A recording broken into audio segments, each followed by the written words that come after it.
Hey, what is up everyone? Danny and Alex. In this MMA video, I'm going to show you guys how we like to train some basic techniques of shooting. So if you're a wrestler or you're someone who likes to grapple on the ground using some ground and pound striking, show you guys how we like to drill some entries against a striker. So check it out.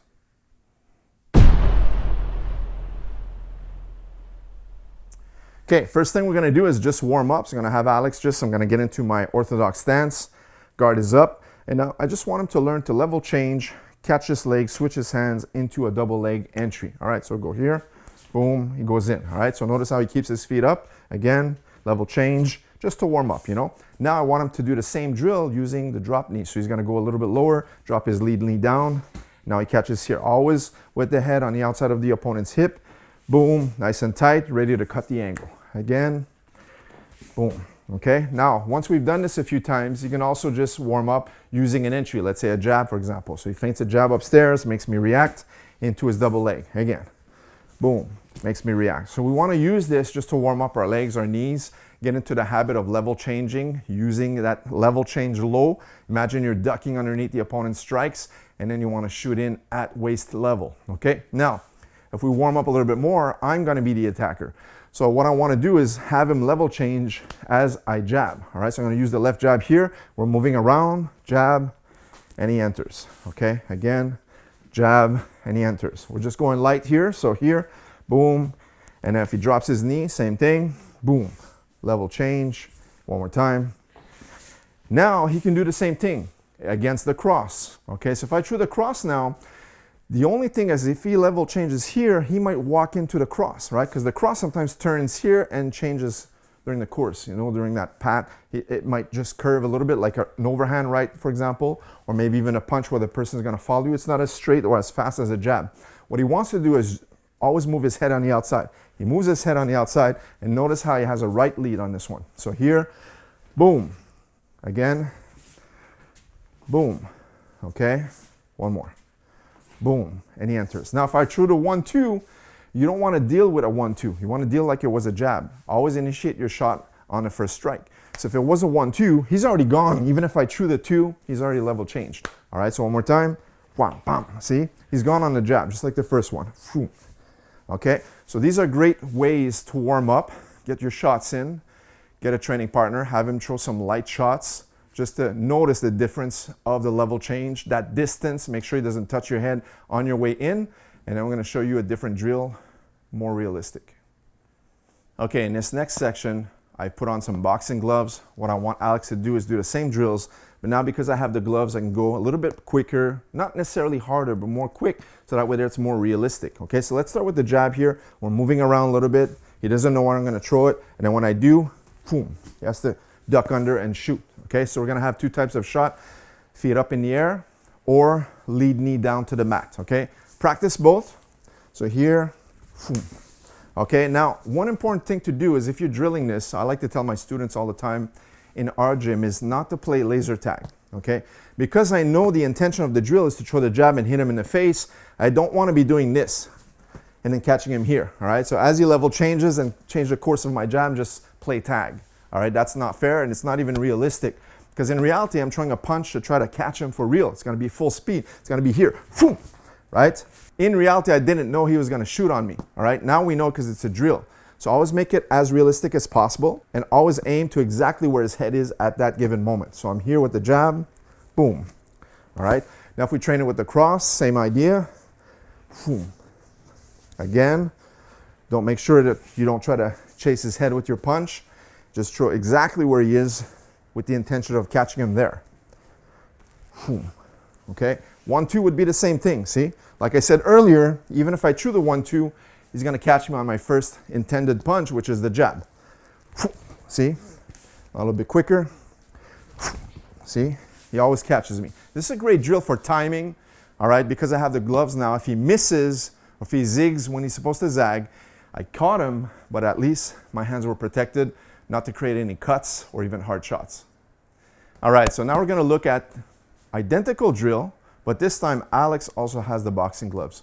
So now we're both gonna be jabbing, like a jab sparring session, but only one partner is gonna shoot. Only Alex is gonna shoot, and then we can do a round where the other partner shoots. The reason why we only have one partner shoot, it's because of the exact same drill. If I'm jabbing, he's jabbing only, and then we both shoot at the same time, head collapses, there's gonna be clashing of heads, and that's what we're trying to prevent. All right, so we're just gonna have Alex do the wrestler here, but we're both jabbing. All right, so here we're sparring, a jab, and this is great for timing, but at any given moment when he wants to shoot underneath my jab, see? So now we're adding that extra element for the reaction time. So here we're sparring with the jab,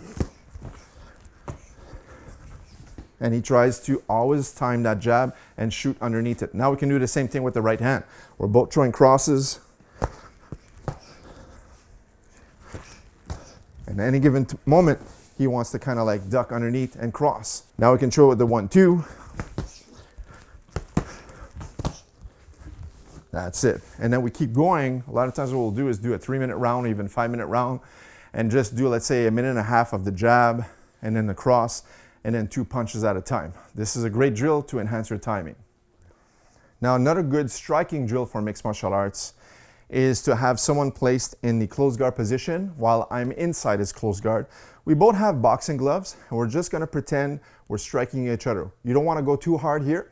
It's more of a timing drill, reaction drill, awareness drill. So what I wanna do is just throw strikes and have him learn to block and defend from this and see these punches coming. A lot of times people get thrown into mixed martial arts training, but they've never done that closed guard distance. All right, so he wants to be able to cover, learn to cover, move his head slightly, even wrap my arms, block and defend. All right, so it's gonna look like this. So I'm throwing nice light shots here, just having react to these shots, body shots here, head shots, body, head, straight punching. I want him to catch. And at any given time, he can also just wrap me up, tie me up, close the distance, and hold on to me, and then reset that position, okay?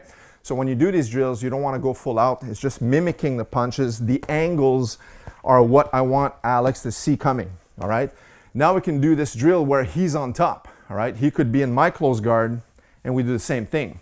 So from this position now, he's doing the same thing. Although you're inside somebody's close guard, a lot of times people think the person on the top is going to be doing all the ground and pounding, but you want to also be aware that the person on the bottom might throw some strikes. So if you get caught with a nice right hand from this position, you can still get knocked out, all right? So what he wants to do now is just get that awareness of blocking even though he's kneeling inside my guard. All right, just blocking, catching. He can close the distance, tie me up, hold the biceps and such. So this is a good drill to practice as well. Now the second drill we're gonna do for ground and pound is now we're both gonna be throwing strikes. Okay, so now he's learning to defend like we did previously, but he also has that timing to strike back. All right, so even though he's in a close guard like we just discussed, the person on top doesn't necessarily mean that he's like not gonna receive any strikes here. All right, so we wanna train this. So here we go, just a few seconds here. We're both attacking, just like we're boxing inside the pocket. Learn to see the angles coming and just throwing some light shots and they're just catching him. All right, so that way there, if you miss a few and you get caught, nobody's paying the price here. We're just learning to see the angles of the attack from a closer distance. And of course, now we want to train this in the opposite direction, right? So now we're both attacking again. So attacking here, he's throwing some strikes, trying to catch him again. And it's just like we're boxing here from a close distance. Of course, when you are going to be fighting mixed martial arts, that's not the tempo you're going to be doing. It's going to be non-stop, all out. This is just a good timing drill to practice for mixed martial arts.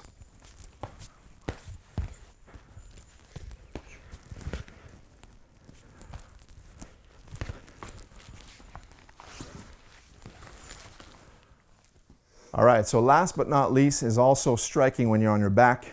This time in the open guard position, you might have an opponent who's kneeling in front, trying to throw bombs from here, or even standing up in front of you, trying to strike you in the face. So now we're gonna learn to use our up kicks. All right, so we're here. What I want Alex to do, I'm just gonna give him that target, is up kick using his heel right to the chin. In this case, my glove for training. All right, so both sides needs to be practiced. So I'm just here pretending I'm trying to pass his guard or throw an overhand right, and he's gonna up kick. Every time you do so, post one leg on the ground and bridge your hips up, and now elevate. That creates a lot of power into your up kick. All right, so again here, up kick here, up kick here, and even if I was kneeling, would be the same thing, right? So here, up kick, just to practice, up kick. And this is great to practice during your MMA sessions where we'll incorporate some ground and pound and also strikes from the bottom. All right, guys, so there you have it. Some mixed martial arts training drills you can use, wrestling versus boxing and vice versa. Hope you guys enjoyed this tutorial. Leave us a thumbs up. Make sure to subscribe to our channel for more videos just like this one, and we'll see you in the next video. Take care.